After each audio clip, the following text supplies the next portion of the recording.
Wabarakatuh. Perkenalkan, nama saya Sonia Dwi Anggraini, nomor BP 22101157510263 dari kelas Psikologi F dengan mata kuliah Teknologi Informasi. Baiklah, kali ini saya akan menjelaskan beberapa materi yang berkaitan dengan teknologi informasi. Langsung saja kita masuk yang pertama, yaitu konsep dasar teknologi informasi. Teknologi informasi adalah suatu teknologi yang digunakan untuk mengolah data seperti memproses, manipulasi, mendapatkan, menyusun, dan menyimpan data dalam berbagai cara untuk menghasilkan informasi yang berkualitas. Kemudian selanjutnya ada ruang lingkup teknologi informasi. Secara garis besar, teknologi informasi dapat kita kelompokkan menjadi dua bagian. Yang pertama yaitu perangkat lunak atau software, dan yang kedua ada perangkat keras atau hardware. Perangkat keras menyangkut pada peralatan-peralatan yang bersifat fisik seperti memori, printer, keyboard, dan lain sebagainya. Adapun perangkat lunak yaitu berkaitan dengan instruksi-instruksi untuk mengatur perangkat keras agar bekerja sesuai dengan tujuan instruksi-instruksi tersebut. Kemudian materi yang selanjutnya yaitu kelompok tentang teknologi informasi. Yang pertama yaitu teknologi masukan atau nama lainnya input teknologi. Adalah perangkat yang digunakan untuk menangkap data atau informasi dari sumber asalnya. Contohnya yaitu joystick, keyboard, mouse, dan barcode scanner. Barcode scanner sering digunakan sebagai masukan data penjualan pada swalayan. Data peminjaman pada layanan sirkulasi perpustakaan merupakan contoh produk teknologi masukan. Berikut ini adalah input teknologi, yaitu dapat kita lihat gambarnya. Di sini saya mengambil gambar keyboard. Kemudian yang kedua ada teknologi keluaran atau output teknologi. Teknologi keluaran yang dimaksud adalah informasi yang disajikan dalam berbagai bentuk agar dapat diterima oleh pemustaka sesuai kebutuhannya. Walaupun bisa disajikan dalam monitor komputer, tetapi terkadang pemustaka lebih suka informasi dalam media cetak atau hard copy, sehingga dibutuhkan piranti printer dengan kualitas cetakan yang bagus. Saat ini banyak piranti yang juga mendukung penyajian informasi berbasis audio atau suara. Berikut ini adalah contoh dari output teknologi, yaitu printer.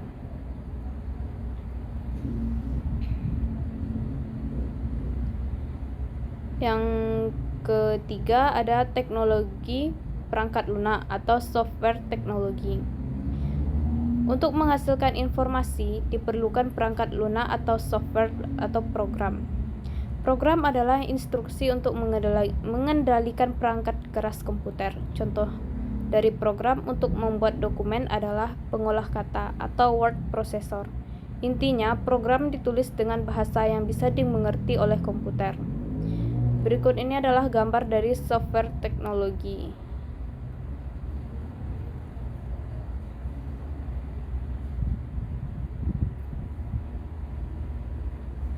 Yang keempat ada teknologi penyimpanan atau storage teknologi.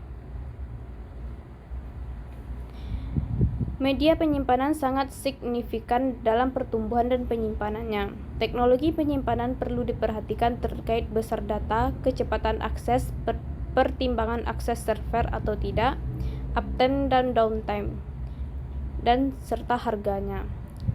Jenis akses pada teknologi penyimpanan meliputi DIS, NIS, kemudian SIN, ada ISCSI, dan FCIP. Berikut ini adalah contoh dari storage teknologi, yaitu ada memory card, kemudian ada flash disk, dan lain sebagainya. Kita masuk contoh yang kelima, yaitu teknologi telekomunikasi atau telecommunication technology.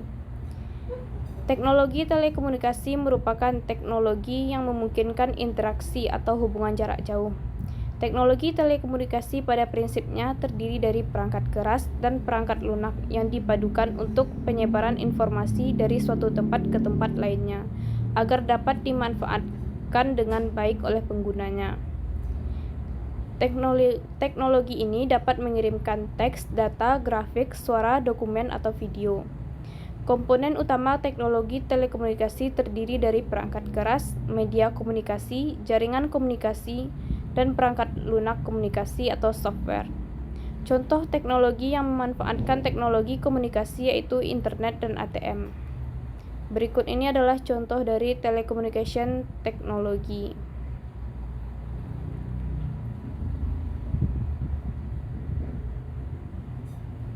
Yang keenam ada mesin pemroses atau processing machine. Dikenal dengan istilah CPU, mesin pemrosesan merupakan bagian penting dalam teknologi informasi yang berfungsi untuk mengingat data atau program berupa komponen memori dan mengeksekusi program berupa komponen CPU menjadi informasi. Komponen CPU terdiri dari unit kontrol yang bertugas mengatur jalannya program. Register merupakan alat penyimpanan kecil yang mempunyai kecepatan akses cukup tinggi untuk penyimpanan data atau instruksi yang sedang diproses, dan ILU atau mesin bahasa yang bertugas melakukan operasi aritmetika dan operasi logika berdasarkan instruksi yang telah ditentukan. Berikut ini adalah contoh gambar dari processing machine yaitu CPU.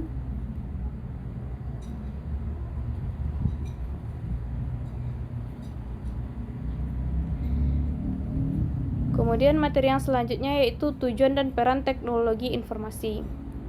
Yang pertama yaitu tujuan teknologi informasi. Tujuannya yaitu untuk memecahkan suatu masalah, membuka kreativitas, meningkatkan efektivitas dan efisiensi dalam aktivitas manusia. Yang kedua, peran teknologi informasi. Yang pertama yaitu teknologi informasi menggantikan peran manusia. Dalam hal ini, teknologi informasi melakukan otomasi terhadap suatu tugas atau proses. Yang kedua, teknologi memperkuat peran manusia, yakni dengan penyajian informasi terhadap suatu tugas atau proses. Yang ketiga, teknologi informasi berperan dalam restrukturisasi terhadap peran manusia. Dalam hal ini, teknologi berperan dalam melakukan perubahan-perubahan terhadap sekumpulan tugas atau proses. Materi selanjutnya yaitu beberapa contoh aplikasi teknologi informasi. Di sini saya hanya mengambil dua contoh. Yang pertama yaitu e-learning. E-learning adalah singkatan dari electronic learning. Ini merupakan metode baru dalam proses belajar mengajar yang memakai media elektronik, khususnya media internet. Dalam hal ini, internet sebagai sistem pembelajarannya, e-learning sendiri adalah dasar dari adanya perkembangan teknologi informasi dan juga komunikasi. Jadi, e-learning ini ialah aplikasi yang bergerak di dunia pendidikan. Lebih dari itu, menurut seorang ahli, e-learning suatu jenis belajar mengajar yang memungkinkan akan tersampaikannya bahan ajar siswa dengan memaksimalkan media internet. Kemudian yang kedua ada m-banking. Aplikasi teknologi informasi ini masuk ke ranah perbankan, yakni m-banking. M-banking ialah layanan berupa aplikasi mobile yang dibuat oleh sebuah bank untuk mempermudah nasabah melakukan transaksi keuangan melalui ponsel. Dalam membuat m-banking, seorang nasabah harus memiliki rekening bank yang masih aktif, nomor telepon yang juga masih aktif, dan juga alamat email. Dengan adanya m-banking, nasabah tidak perlu repot-repot ke mesin ATM untuk melakukan transfer, sehingga aplikasi ini benar-benar bahwa sangat meringankan nasabah untuk melakukan transfer uang.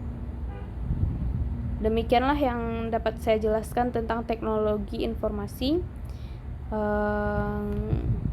Apabila ada kesalahan, saya mohon maaf. Assalamualaikum warahmatullahi wabarakatuh.